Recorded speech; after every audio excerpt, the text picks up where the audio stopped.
My name is Lewis, and I'm not sure if I'm going to be alive when anybody reads this. I find myself sitting in this unoccupied cabin, which suspiciously has satellite Wi-Fi access, trying to make sense of how I got stuck out in the middle of nowhere, Idaho. If I don't survive, let these words be a record of what happened. I'm going to send the document to everyone I know and try to post it somewhere, so at least someone knows what had happened. Out of the blue, my friend Celine was like, "Wouldn't it be ridiculous if we all went out hunting?"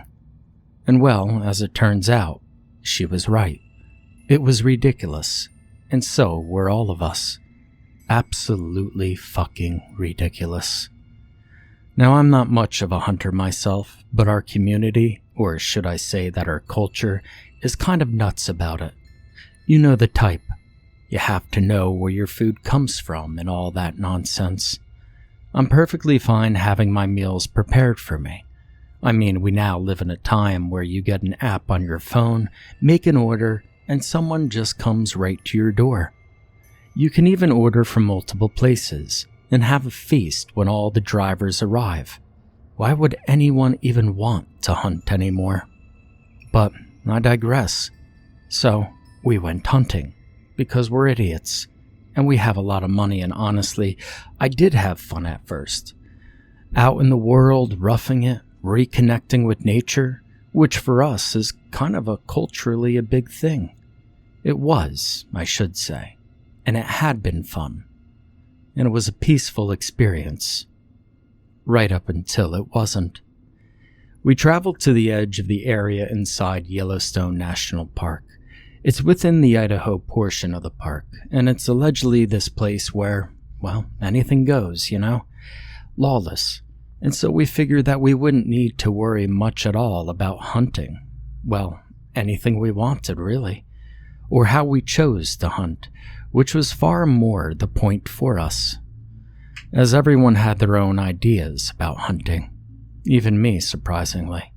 My friend Barney, who's a bit of a kitschy new toy kind of kid, went out and bought this ridiculous monster of a gun. It was like a .500 caliber, I want to say. Well, I don't know much about guns, honestly, but it was huge, and he could only load even one bullet into it at a time. It was so loud that I thought it would scare off any prey the first time he fired it. Celine is super into traps, snares, and cages. Not as a hunter, you understand, but more as a hobbyist. She's not much of a hunter either, but she traps stuff a lot on her own property. She wanted to try using a bear trap to catch something this time, but I thought it was a bit excessive.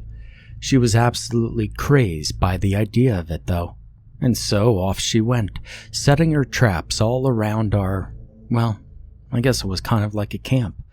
But none of us knows a damn thing about camping either, so who knows? Alyssa, another member of our little group, bought a whole bunch of security cameras and went about setting them up all over. She had this whole crazy plan where she'd hide up in a tree with her tablet and just keep watch on the cameras and let us know if anything showed up. Now, I'm still not quite sure how she thought she was actually going to catch or kill anything like that, at least not by herself. You see, it's all Greek to me, because I'm not into hunting, like I had said, and even when it comes to doing so with friends and family, I'm much more of a traditionalist. As with most things, and I think a lot of folks are like this, but I like to do things the way they're meant to be done. So I used the tried and true tactics that was taught when I was younger, tracking footprints, looking for droppings or other waste, and even trying to catch a scent on the wind. Now I know that last one sounds ridiculous, but I did tell you, that's what we all were. Ridiculous. Interestingly enough, my ridiculousness might have actually saved my skin.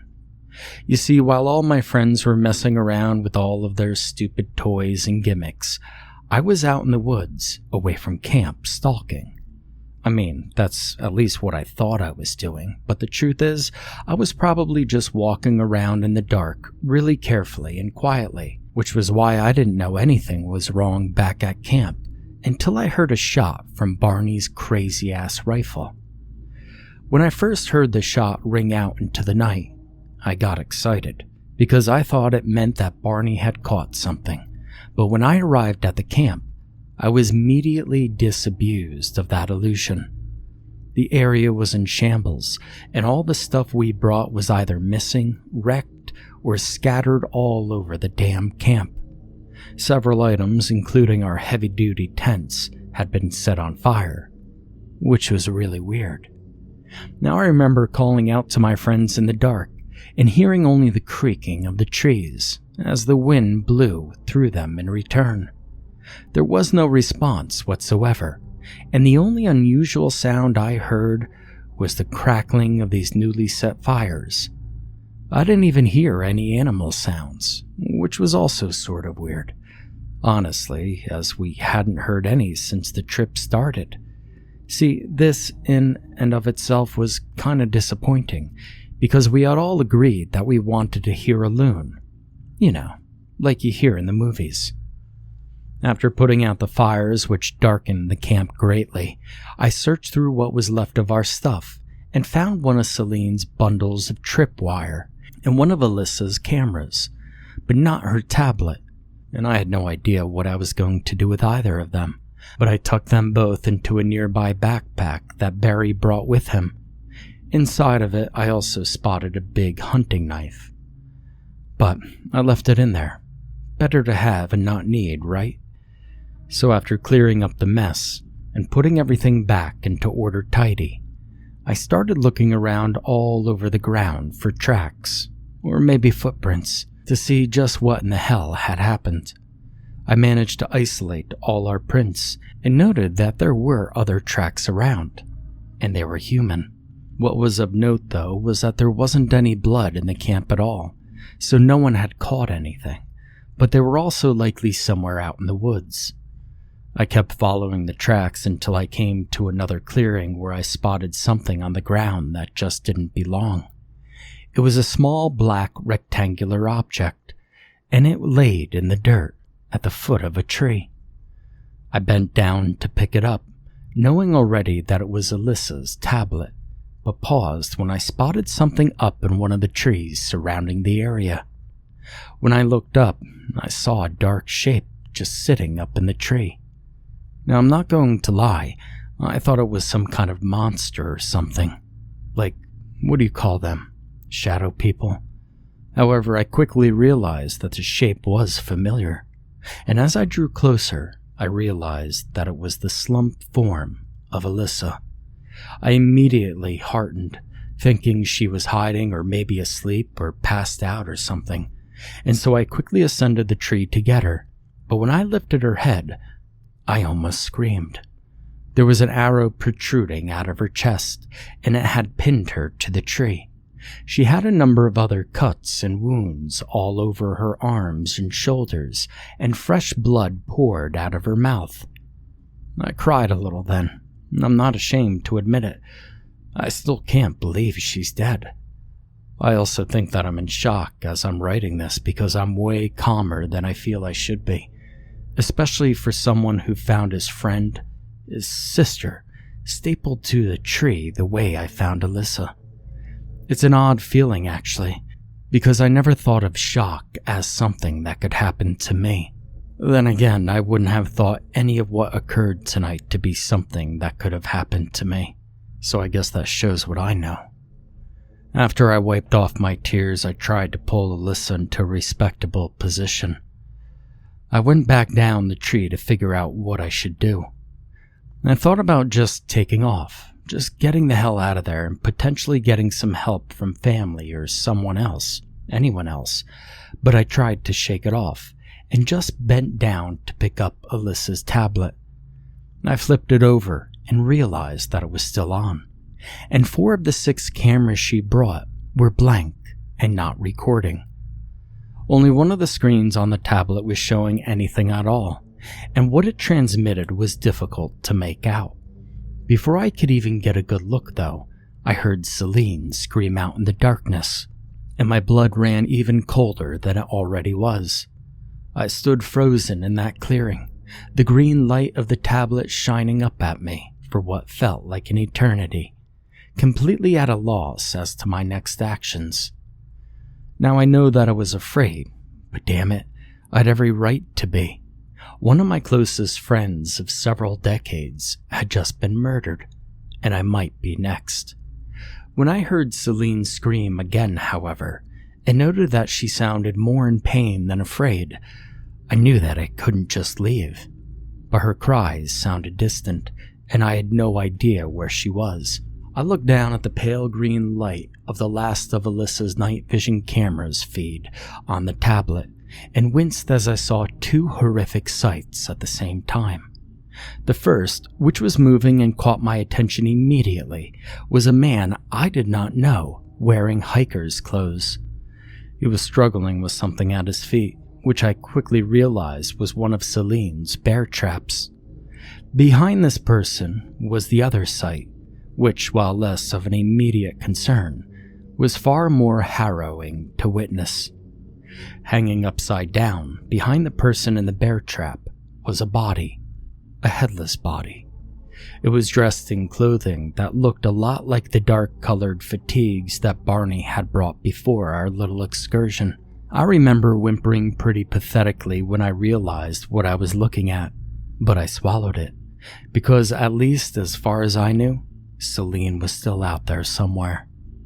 All of it, though, it filled me with this rage that I'd never known, and I suddenly found myself wanting to find whoever had done this, tear them apart with my bare hands. And I know what you're thinking. Either I'm full of shit, or I'm crazy, and if I were you, I wouldn't believe it either, but the fact is, for all of their flaws, I care for my friends a lot. More to the point, the guy trapped in the bear trap knew something. And I'm not just saying that he could have. He did. He had to. There was no way that he found himself in that situation and knew nothing. I couldn't let him get away or die before telling me what happened. I just couldn't. The position of Polaris behind me in a northern sky told me I was facing roughly south, so I shouted into the night, calling for Barney. I watched the face of the man on the screen as he looked up from his probably broken leg in response. He turned and looked over the camera's perspective, but in its general direction. I shouted again, then waited and listened as the man went back to struggling with the bear trap. The metallic sound of the trap's hinge echoed softly through the trees to the west, and aside from the wind, was the only other sound I could hear. I turned westward and called out again, this time more loudly, and watched as the man in the trap jumped in a start and looked in the same direction. He then furiously struggled with the trap again, and I suddenly heard the chains rattling as well. I remember smirking when I worked out that he was only a little ways west of me. I couldn't believe the skills I learned years ago were suddenly very relevant, but I was happy I'd been taught them. I owe my family a thank you when I see them again. If I see them again. Anyway, I don't remember actually deciding to move, it was just instinct.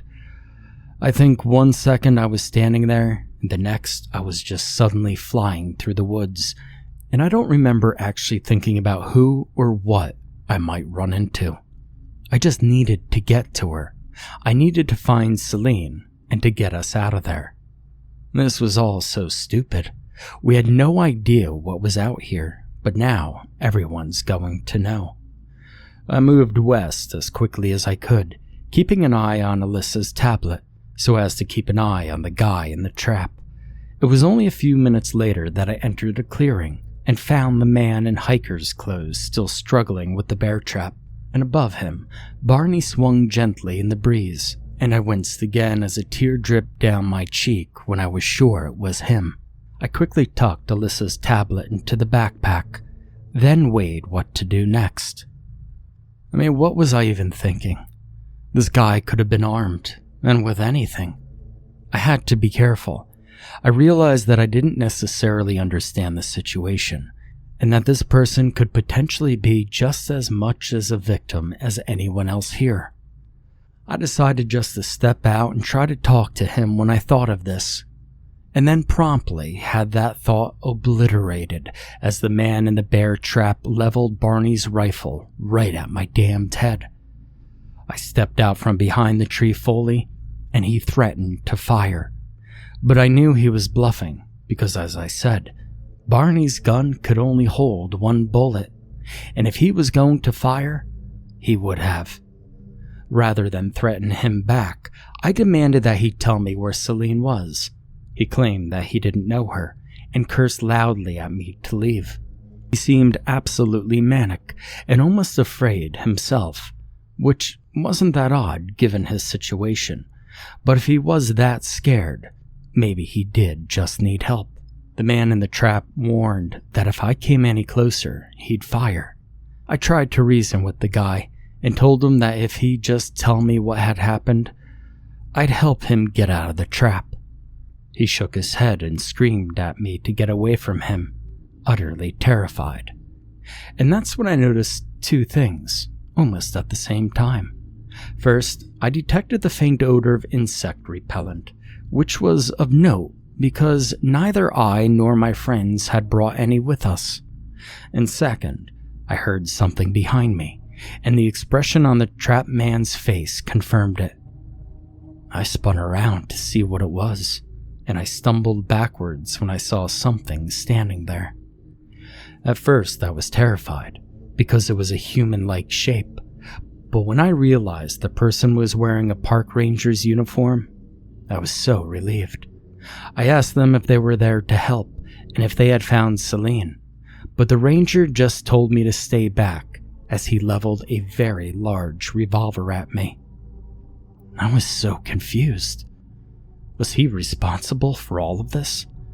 I told him that I was with the group who had been attacked, but he just held the gun on me. Behind me, the man in the trap just muttered the word, "Run," under his breath, and my heart sank. I looked the ranger over, and as my eyes moved from his uniform up to his head, I realized he was wearing night vision goggles around his neck. He was also carrying a glass bottle in his other hand, filled with a clear liquid. The next part, well, I don't think I'm ever going to forget. I mean, I'm probably not going to forget any of this, but this really stood out.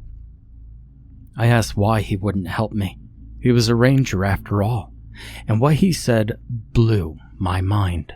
He looked me dead in the eyes and told me that I was a menace and needed to be exterminated. He actually said that to me. And before I could even process what the ranger said, he threw the bottle at me hard. I managed to bring up my arms to stop it from hitting me in the face, but it shattered all over them. While the glass mostly fell to the ground, whatever was in that bottle burned my arms badly. It felt like they'd been doused in acid and set on fire. I will not deny that it was probably the most excruciating pain that I've ever felt, and all I kept thinking was how glad I was that it hadn't hit me in the face.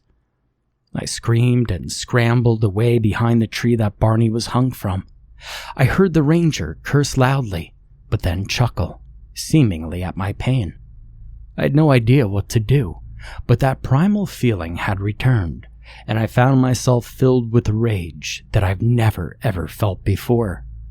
I looked up at my friend hanging there from the tree, strung up like an animal, then back down to the man in the trap who was being helped by the ranger, and suddenly remembered Barney's knife. I took the blade out of the bag quietly, wincing at the pain surging throughout my arms, and when I rounded the tree, I launched it at the ranger. It didn't do much damage at all, really, but I hadn't really expected it to. He lost his grip on the stick as he was prying the trap with, and it slammed back onto his friend's leg. The scream brought a smile to my face as I kicked the ranger hard in the ribs, driving him many feet back. He scrambled to his feet and fired off a shot or two, but then ran off into the darkness like the coward he was. I turned my attention back to the man in the trap, who still held Barney's huge heavy rifle. He aimed it at me again. I glanced back at my friend's body, realizing where the missing round had been spent. It must have been quite a powerful round to take Barney's head off in one shot. I wondered what he must have been thinking before this human piece of trash had killed him with his own gun. I thought about Alyssa, and how scared she must have been, hiding in her tree, trapped. I reached out and just took the damn thing from him. The same way one might take a toy from a spoiled, misbehaving brat. I don't remember how long I spent in that clearing, beating that man to death with my friend's gun. But it was long enough that when I had finally tired, there wasn't much left of his head. His blood spilled out all over the ground, and all I could think was how much of a waste all of this was. I dropped the rifle and picked up Barney's knife where it had fallen. I then gave one last look to him hanging there, cried a little more, and left to try and find Celine again. Following the ranger's prints was easy, because he was a big guy and he was taking heavy, panicked steps. Suddenly, through the trees, I spotted a light and followed it to another clearing, wherein I found a cabin. This cabin that I'm sitting in as I write this, in fact. This place is creepy as hell. There are crosses all over the place, and bundles of sage and garlic hanging from the surrounding trees. Like, who does that? Seriously. But despite the creep factor and the danger, I went inside the cabin and hoped that Celine was inside. Within was a living space for 4, a kitchen and a desk which had this laptop on it, hooked to a portable battery. I'm using it now to type this out, to record. And from the looks of the files on here, and the messages to someone called Jagger, they were tracking us well before we got to Idaho. Which means, my dear friends, that we have a leak somewhere. I finally found poor Celine in one of the beds, unmoving and bound to a huge cross with a chain. I tried to pull the chain off of her, but it burned my hands. Silver, I guess. The next thing I knew, the ranger guy burst out of the closet with a crossbow. Likely the same one that killed Alyssa. He was raving about saving her from the curse. I managed to avoid taking the shot in the heart, but he still got me. I growled in pain and closed the distance before he could reload. After I ripped the crossbow from his weak mortal hands, I pinned him to the wall and screamed at him to tell me what the hell was going on. Now, would you believe that this little shit pulled out one of those tiny crucifixes from under his collar and pressed it into my fucking eye? I was shocked, I gotta admit, because while I've always been wary of crosses, I honestly thought that this was a myth. Anyway, I snapped his neck like a twig and left him in the corner for Celine to feed on when she wakes. Then used a pair of oven mitts to get her free of that giant cross and set her down near him. She's going to need time to recover from all of this, and I'm going to have to do my best to make sure she has it. But it isn't looking good. According to the laptop, there's at least 2 more of these assholes out here, and I don't see any other weapons in the cabin, so it's safe to say that they have them. There isn't much I can do, but I mounted the last of Alyssa's cameras to the outside of the cabin door and used Celine's tripwire to set up well, I hope it's tripwire, but I also have no idea what I'm doing. All that's left for me to do is wait for her to wake up. These psychos will show up and get into the cabin, or wait for dawn to take me. As I stated in the beginning, this was always meant to be a last testament of sorts. If I don't make it, please tell all of House Corahagen that Lois loves them. Also, don't come out to fucking Idaho. There's nothing here but potatoes, and it's full of insane vampire hunters.